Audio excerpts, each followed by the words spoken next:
നമസ്കാരം സാർ. ഇത് പ്ലസ് ക്ലബിന്റെ അടുത്തുള്ള സിഗ്നലിന്റെ അടുത്ത അവസ്ഥയാണ് പറയുന്നുള്ളത്. ആകെ ഒരു 20 മീറ്ററിന്റെ ഉള്ളിലുള്ള സംഭവമാണ് പറയുന്നുള്ളത്. ഇത് പ്ലസ് ക്ലബിന്റെ ഇപ്പൊ CTMന്റെ പെട്രോൾ പമ്പ്, സിറ്റി ഗോൾഡ്, ഇത് ഇപ്പോഴത്തെ സൈഡ് റോഡിന്റെ അവസ്ഥ കണ്ട സാറേ.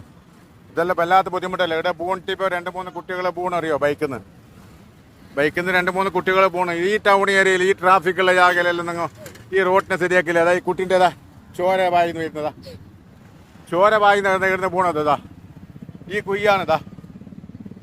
ആ സിഗ്നലിന്റെ ലെഫ്റ്റും റൈറ്റും എല്ലാ സൈഡിലും ആ സിഗ്നലിന്റെ അടുത്ത് നിന്ന് പുതിയ ബസ് സ്റ്റാൻഡിലേക്ക് സ്റ്റാർട്ടാക്കുന്ന ജാഗയിൽ നിന്ന് അത് ആ സിഗ്നലിന്റെ ആ മൂലയിൽ നിന്ന് 2-3 കുയ്യുണ്ട് സാറേ. ഇപ്പൊ 2-3 കുട്ടികൾ പൂണ് ചോരയിലും മുങ്ങി പെയ്യുന്നു. പെട്ടെന്ന് സിഗ്നൽ വിട്ടപാട് ചിലപ്പോൾ വരുമല്ലോ. ചിലപ്പോൾ സിഗ്നൽ തീർന്നുകൊണ്ടായിട്ട് അടിച്ചു വരുന്ന ആളുണ്ടാവും. നിങ്ങൾ അതിനെ ഉടനെ പണിയെടുപ്പിക്കണം. കാരണം അത് മുനിസിപ്പാലിറ്റിയിൽ പെട്ട ജാഗയല്ല സാർ. അത് മുനിസിപ്പാലിറ്റിക്കാർ ശ്രദ്ധിച്ചിട്ട് അതിന്റെ അധികാരികളൊക്കെ കാണിച്ചു കൊടുക്കണ്ടേ. ഒന്ന് അതിനെ ഉടനെ ശരിയാക്കിക്കോളാം. പയ്യ മരിച്ചതിന്റെ ശേഷം പോന്ന് വേറെ മണീന്റെ അടിക്ക് പോകണു. അതിനെ പോകണമെങ്കിൽ തെറിച്ചെങ്കിൽ ആ കുയ്യിൽ ബൈക്ക് കാർ സാരമില്ല, കാറിന്റെ എല്ലാം പൊടിപൊടിയാവും. ഒന്നാം സാരമില്ല, അതൊന്നും ആവില്ല അറിയാം. ഇത് ബൈക്കാർ വന്നിട്ട് അവിടെ പോകണമെങ്കിലേ വേറെ മണീന്റെ അടിക്ക് പോയിട്ട് പിന്നെ ആ ആൾക്ക് ഇൻഷൂർ കൊടുക്കേണ്ടി വരും. വലിയ ബയ്യാറായി ഇപ്പൊ മരിച്ചു. ഭയ്യ ഇത് ടൗൺ ഏരിയയിലേക്ക് നിങ്ങൾ ഇങ്ങനെ ശ്രദ്ധിച്ചില്ല, നിങ്ങൾക്ക് തന്നെ അടി. നമ്മുടെ നാട്ടിലേക്ക് വലിയ കുറവുണ്ട്.